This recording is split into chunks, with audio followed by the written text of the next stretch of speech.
Hello, welcome back to my channel if you're new here. My name is Mary and today's video is going to be my wrap up for the month of December. I had a really good reading month and I'm going to be going through these books in the order in which I enjoyed them, just like I always do, so if you would like to see what I read in December and how I felt about it, just keep watching.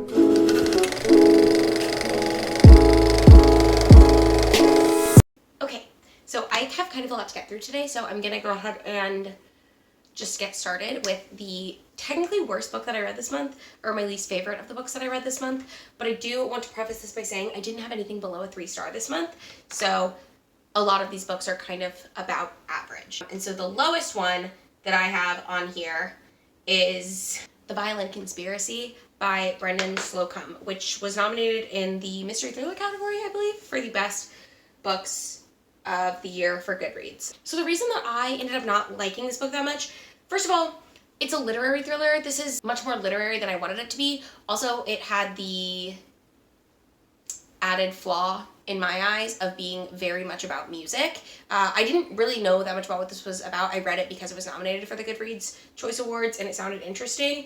And parts of it were interesting. Most of it just wasn't for me. I really liked the middle of this book, but the beginning of this book I thought was slow and weird. And the end of this book I thought was really slow, and then something happens, like it's concluded like that, and then that's it. It's just over. So for me, that wasn't like my favorite thing in the world. Yeah, I just didn't love it. It's about this guy who has this really expensive, famous violin that's like from his family. And so we start off, and the first thing that happens is the violin gets stolen. I personally thought it was really obvious the whole time what had happened to the violin, but apparently no one else did. I don't know. So I felt very like vindicated when I was right. And then we get this middle portion about, because he's talking about how it's either going to be someone in his family who stole the violin or someone in this white family who claims that the violin is theirs, because he inherited the violin from his great-grandfather, I think, and his great-grandfather was a slave and was gifted the violin when he got his freedom by his owner. And so the owner's family, their descendants, think that the violin belongs to them rightfully, and his family is like, no, it belongs to us. So that's like that part of the drama. And I did think that the middle part of this book that was like going through and analyzing and explaining that was a lot more interesting than the actual mystery of the violin. And then also he needs it to do this competition thing, this like violin contest, which, again, I don't really care about music in books. It's something that I don't really enjoy reading, just because, like, I don't like the way it's described. I can't explain it, but it's just not a thing that I like. I will say I listened to this as an audiobook, and I do highly recommend doing it that way if this sounds like something you're gonna like, because I do think it's a decent book if you have the right expectations for it, and it's definitely well written. And I think the guy who wrote it is actually, like, a classical musician, and he's black. So there's like a big part of this book is about like how difficult it is to be a classical musician when you're black, because people don't think that you're gonna do that, or they like have these different expectations of you, and you always have to be like so much better than everyone else, because otherwise you're just like good for a black person, not good for a musician. So I did think the commentary on it was interesting. It just wasn't my favorite book, and I've talked about it for way too long, so I'm gonna go on to the next one. The next book that I have is The Wedding Date by Jasmine Guillory, which I just listened to as an audiobook on a whim, and I just thought this was okay. So it's about this girl and this guy who get stuck in an elevator together, which is honestly a trope that I think I like when you're like forced in a situation where you're like stuck in an elevator. It happens in The Hating Game, and I really liked it there too. So they get stuck in this elevator, they have a little like conversation, some flirty banter, and then he invites her to be his date for his ex-girlfriend's wedding to his best friend that he is in, that's happening that weekend. And so they start off, they do the fake dating thing, and then they start like actually dating, and their relationship sort of goes from there. I thought this book was kind of lackluster too. A big thing that I like about fake dating is when it takes a long time to get to the point where they're dating. This book was not slow burn at all, and I think that was my biggest like flaw for it. I just didn't feel like overall this was really a book for me either, unfortunately. I think it just went too fast, and the romance just wasn't quite what I look for in a romance. The next 3-star that I have is I Kiss Shara Wheeler by Casey McQuiston. And this book reminded me a lot of some other YA books, just in the fact that it used the same tropes. I'm thinking Paper Towns by John Green, and I'm thinking of 13 Reasons Why, and I don't remember who wrote that. And you're thinking those are very different books, but when you think about it, they're both books by girls who leave a situation, like disappear, and they leave clues for the people that they left behind as to why they may have disappeared and where they may have gone. Obviously, 13 Reasons Why, trigger warning, she unalives herself. That is where she has gone. Anyways, the problems in those books aside, they both, like, what John Green especially does is, like, he has Margot in his Paper Towns book be, like, everybody's dream girl, and she does, like, a bunch of pranks, and then she disappears one day. And that's kind of what happens with I Kiss Shara Wheeler, except for she kisses 3 people, I think. Yeah. Who was the other one? Maybe just 2? I think there's 3 of them. I don't know. She kisses a group of people, like a bunch of people, and then just disappears. And they are looking for clues to where she may have gone. That's the premise. I will say, of the books that do this type of thing, I liked this one the most, but I just find this whole concept of, like, the Manic Pixie Dream Girl overdone, and I really do wish that the book was told from the perspective of the girl who, like, ran away, because I think that's a more interesting story than, like, the people who are obsessed with her that are, like, left behind, personally. So, of the books that do this, I liked this one the best of the ones that I've read, but overall I still didn't like it very much. I hope that makes a lot of sense. I thought it was okay. I liked parts of it, and I didn't like parts of it. I want to read more Casey McQuiston, though, because as teenagers go, this felt very real to what being a teenager is like.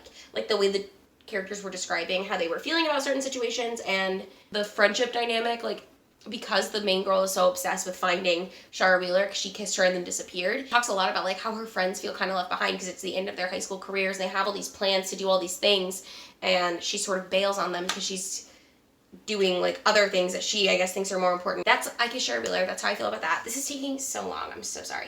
The next book I'm going to talk about is Rogues, True Stories of Grifters, Killers, Rebels, and Crooks by Patrick Radden Keefe. And realistically, this probably should have gone before the I Kiss Shara Wheeler book, just because, like, this book was just boring. Like, I feel like I got more value from I Kiss Shara Wheeler than I did from this book. Although I do think I have more complaints about I Kiss Shara Wheeler than I did this book. But a big part of this book, it's just a bunch of true crime stories that, again, was nominated in the nonfiction category this year for the Goodreads Choice Awards, and I wanted to read it for that reason. But it's just, like, short stories by Patrick Radden Keefe, not short stories, but, like, short essays about different, like, crime events that he has written about over his time as a journalist, because I think he's a journalist for New York Magazine. And some of the stories were more interesting to me than others. Also, the definition of, like, crime, like criminals, I don't think was super accurate. Like, I was expecting it to be more true crimey, and sometimes it was just, like, there's a story about Anthony Bourdain, his, like, rowdy past, and, like, drug addiction back in the day, which I get that still falls into the rogues category, but it just wasn't what I expected to be there. Although I did say, I will say I enjoyed that story, because I do like Anthony Bourdain, and I liked Kitchen Confidential, and so I liked the, like, play with that. Overall, this book I was kind of disappointed in. It just wasn't really, like, it was kind of there, and that was it. I don't really have any strong feelings one way or another about it. Then I read Gallant by V.E. Schwab, which is young adult. It's about a girl who is in an orphanage, and she has this journal from her mom, and in the journal it says, if you don't go to Gallant, you will be safe. So stay away from Gallant. And then one day she gets a letter from a family member that she didn't know she had that has been looking for her since she was born, and they invite her to come stay at Gallant. And Gallant is their, like, family home, and she gets there and immediately weird things start happening.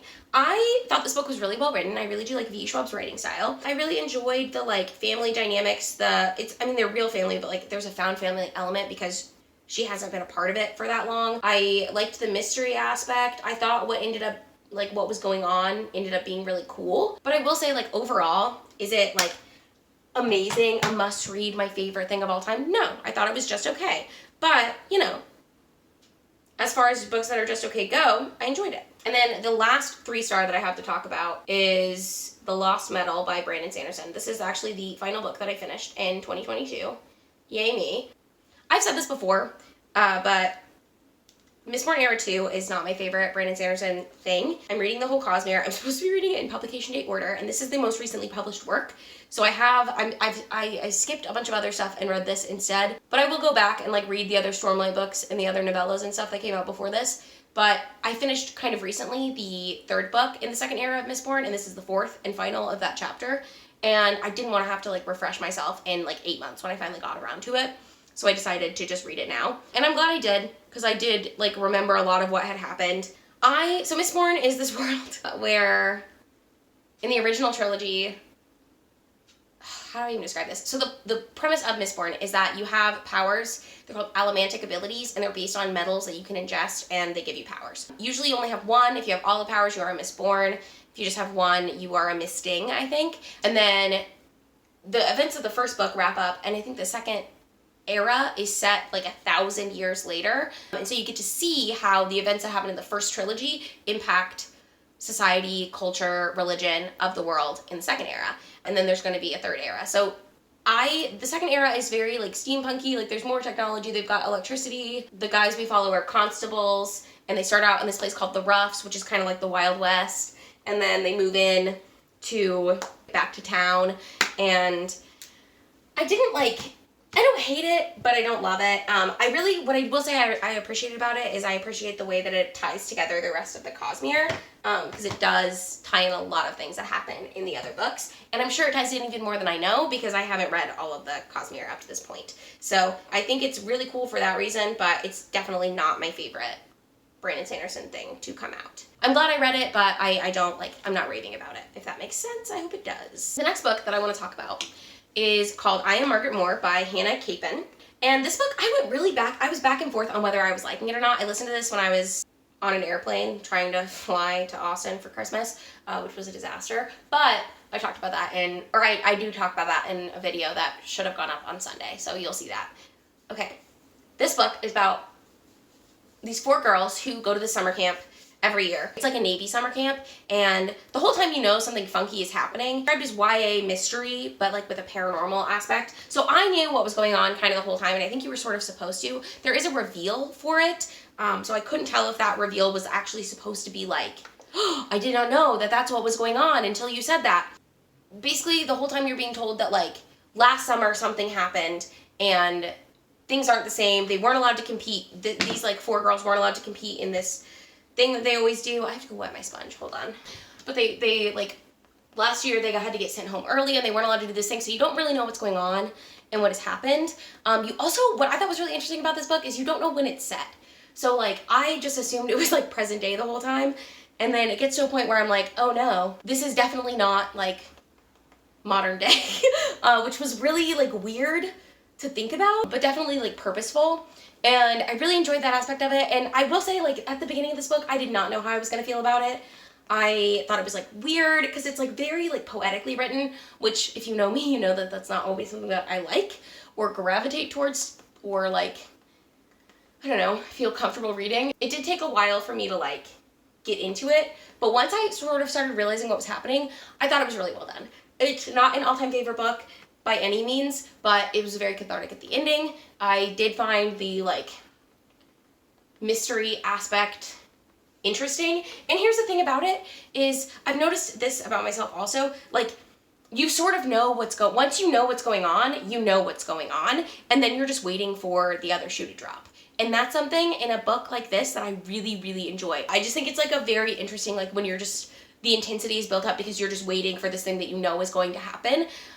I like that. But you don't know how it's going to happen, I guess. Then I read The Hunting Party by Lucy Foley. This was my 3rd Lucy Foley book, and I think I liked this one a median amount. I think I liked The Guest List the most, but I gave that one 4 stars as well. I gave this one 4 stars, and then I gave The Paris Apartment 2.5 stars, I think. What I will say about this book that I really like enjoyed, I guess I should tell you what it's about. So it's about this group of people. She always writes closed circle mysteries. I don't know if I've mentioned that.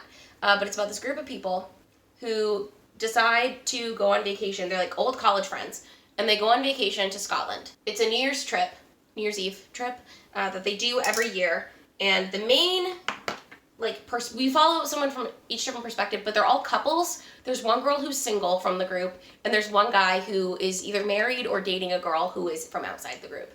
Like, so she's the newest person, and she's very much trying to like prove her place in this group. And you just get all their like interesting little dynamics. They have little digs at each other. They all have secrets that they're hiding from each other. And it's kind of the same thing as The Guest List, and I guess The Paris Apartment, where at the beginning of the book, I guess it's more like The Guest List than anything, but they find a body. and you don't know who's dead, and you don't know who's killed them.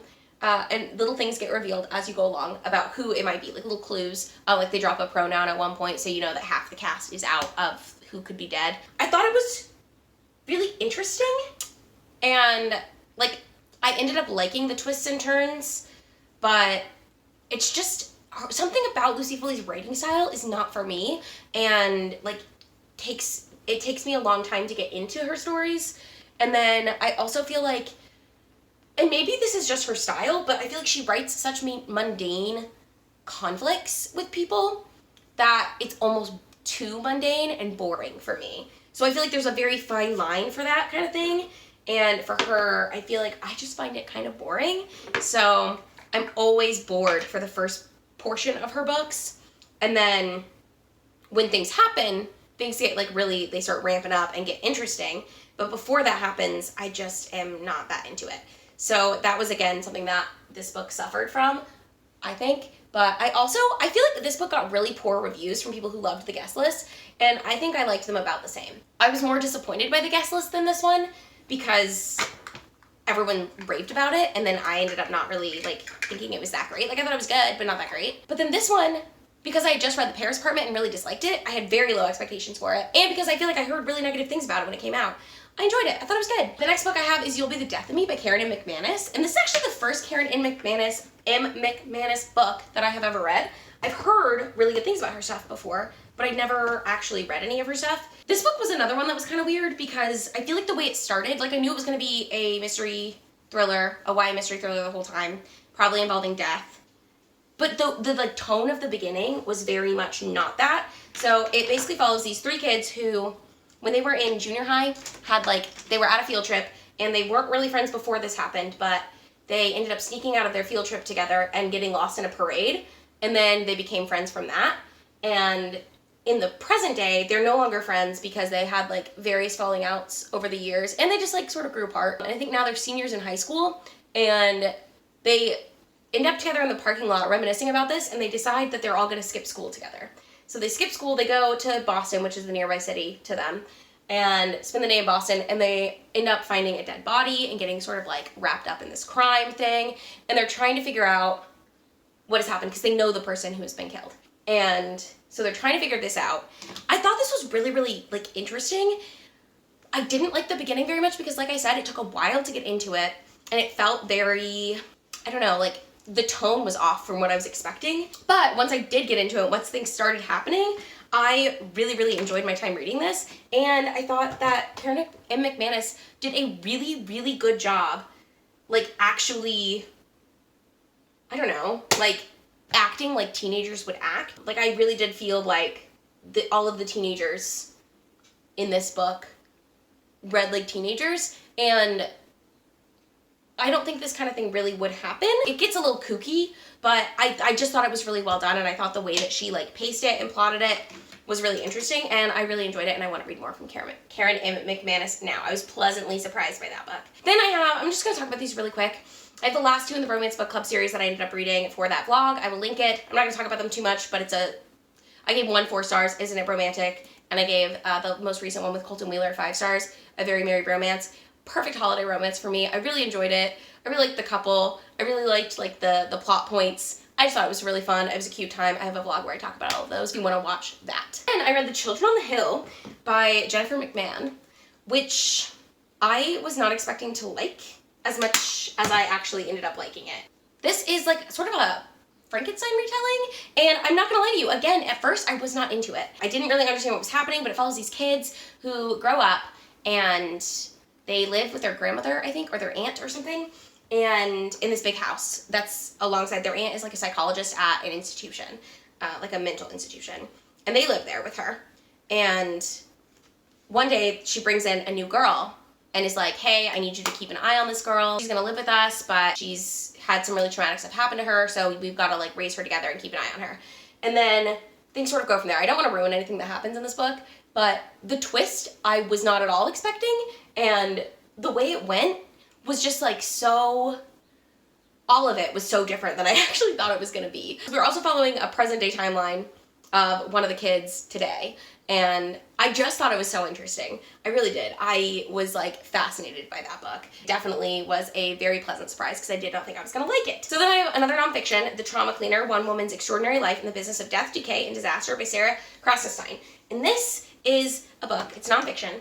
It's about a woman whose whole job is that she like is the person that you call when you have a death.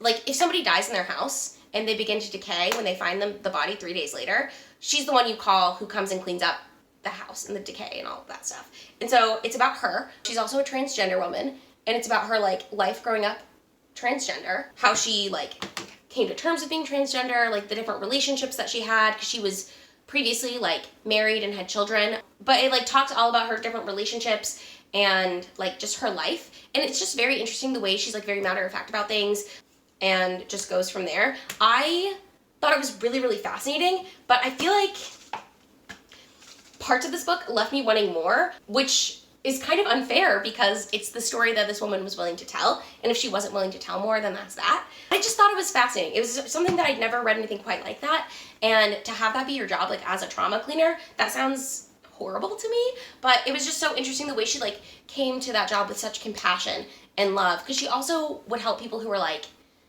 hoarders or just in situations where their houses were falling apart, and just the way she like treated those people was so like refreshing to see, I guess. I really, really liked that book. And then I read The Overnight Guest by Heather Gudenkoff, which is another book that I rated really highly because of the twist I did not see coming at all. I knew that there was something funky going on with the timelines. I did not know what it was. It's really good. It's a mystery thriller about, gosh, I don't even know how to describe it. There's like 3 different perspectives, and one of them is a woman who on a snowy night finds a little boy in the snow who is like hurt, and he crawls to her house, but she's worried about him getting frostbite, and then she's like, you have to have come from somewhere, so she goes looking and to try to find like where he came from, and then he ends up having to stay at her house overnight. That's The Overnight Guest. There's another perspective of a person who is like, it reminds me of like Room, where it's like a woman and her daughter being trapped in a house, or like in a basement of some guy's house, and it's like pretty apparent what's going on with that the whole time, where she's been like kidnapped or something. And then we follow the woman who found the boy. Her like past timeline, her whole family was murdered. And so we follow that as it's happening.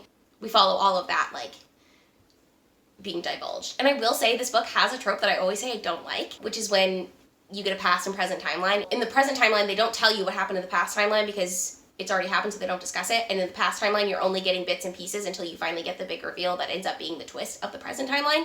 If that makes sense. I don't like it when that happens. That happened in this book and I didn't mind it. So I think it just goes to show you it depends on what it is. But I really enjoyed this book. I was very pleasantly surprised. And then we have 3 5 stars. So yay, I think last month was the month that I didn't have any 5 stars. This month we had 3 5 stars. And one of them was The Maid by Nita Prose, which is kind of similar to Knives Out, I think. Only in the like main character. I don't know if it actually is that similar, but it kind of like, it was reminding me of Knives Out as I was reading it. But it's about this woman named Molly who is a maid at a hotel, and one day when she's cleaning the rooms, she finds out that, or she finds a dead body, and she's just very odd. She's obsessed with cleanliness, and she's like socially awkward, and so she ends up getting kind of framed for this crime. I don't even know if it's really that she gets framed, but just like they sort of think that it was her because of the way she's acting, which for me, honestly, at times was kind of frustrating, because it's like, all of these people know that this is how she acts. The detective doesn't know, but like they interview her boss and like all these other people who work with her. It kind of seems like they should have been able to tell the detectives, like, no, this is what she's always like. She didn't do this. But I mean, I guess that's not really how detectives work. I don't think they really take what you say into account. But I don't know.